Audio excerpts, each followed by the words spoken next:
Hey everyone, welcome to another video where we tackle a common problem that many users face when working with system administration. So, let's dive into the problem at hand. You find yourself using a Raspberry Pi S running Debian 12, and you've created a new user named Guest. However, while logged in as Guest, you encounter an authentication prompt asking for credentials from other users like radxa and rock when trying to execute certain commands like system+stop_service_name.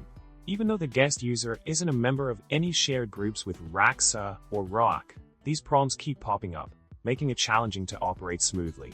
Now, let's delve into the solution that can help address this issue. These prompts are actually requests for admin authentication, facilitated by Polkit interactive authorization. The key lies in understanding that if the guest user isn't an admin, these cross-authentication requests will persist whenever Polkit verifies authorization for specific actions. Typically, admin users are determined based on group membership, such as the wheel group. By looking into the add admin rule function in the Polkit rules, you can see how admin privileges are granted, ensuring a user has the necessary permissions to perform certain actions. Building on this, a more tailored solution can be implemented to prevent the guest user from encountering these cross-authentication prompts.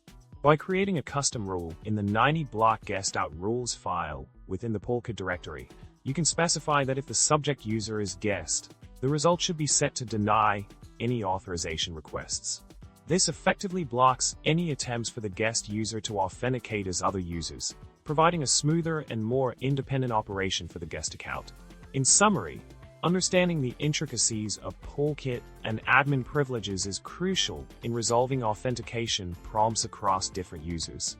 By leveraging the add admin rule function and customizing authorization rules through 90-block guest.rules, you can tailor the system to ensure a seamless user experience for the guest account.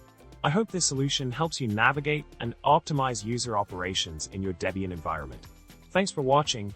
And remember to like, subscribe, and share your thoughts in the comments below. Until next time.